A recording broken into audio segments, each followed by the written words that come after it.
Hello, Dr. Cribbins. Thank you for joining me today. Thank you for having me.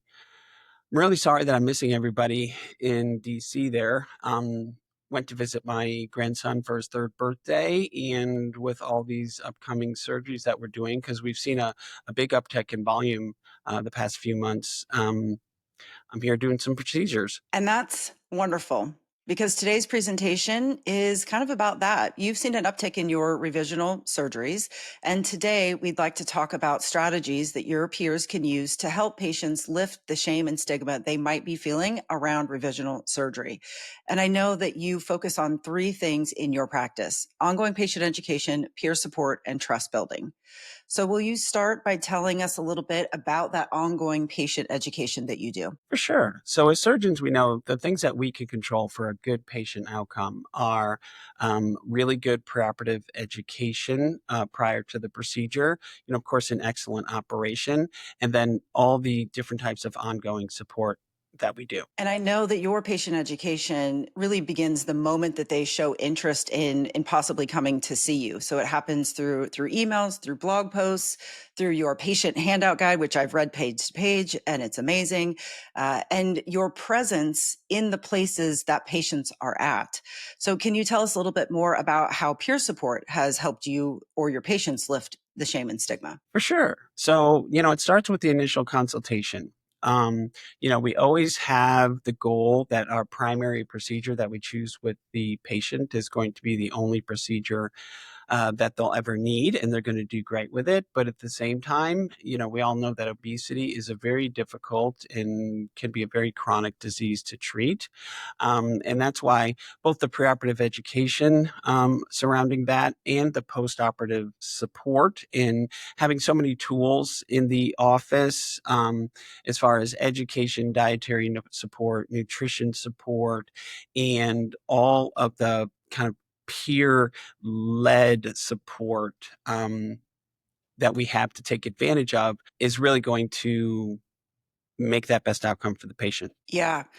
When peers can connect with other peers, it helps them move past this white coat syndrome that we often hear patients talk about. They might experience weight reoccurrence or return of their comorbidities, and they're feeling ashamed about that. And instead of reaching out to their surgeon to have that conversation, they stay in isolation. If they're connected in a peer community, there's a safe place for them to talk through these things that they're feeling and then work towards having a conversation with their surgeon. And if the trust hasn't been built between the patient and the provider, it's even more challenging for those conversations to happen. So, what do you do as a practitioner to build trust with your patients? Well, a lot of what we do is, we meet the patients where they are, you know. Um, whether it be TikTok or Instagram or, our website, because people are Googling, weight loss surgery and weight loss revisions, that sort of thing, putting forth a very welcoming environment, for people to be interested in and come to see you as a surgeon. And then ongoing, just being present for the patients and supporting their journey. You are front and center wherever patients happen to be. And that can be in those one on one conversations. It can be on a more public platform, right? Like social media or in these patient led organizations. You are there answering questions and you're letting them get to know you as a person as well as a surgeon. It's an amazing combination. For sure. No, and I appreciate you saying that because that's a big thing about trust with patients. It's a marriage, not a speed date in weight loss surgery. And so they have to get to know you, they have to be comfortable with you.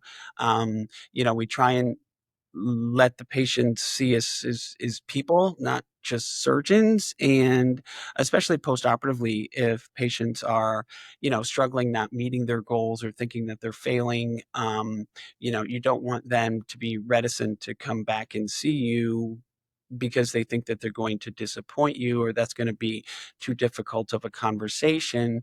If you can kind of keep them in the loop and keep them comfortable to come back and have those sometimes difficult conversations where they're not so proud of how they're doing, we're going to allow them to be more successful, whether that's, adding more nutrition, psychology, exercise, just continued follow up or some sort of revisional procedure.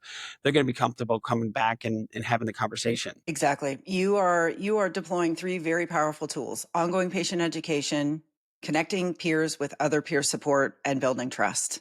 Thank you so much for your time today. Thank you very much.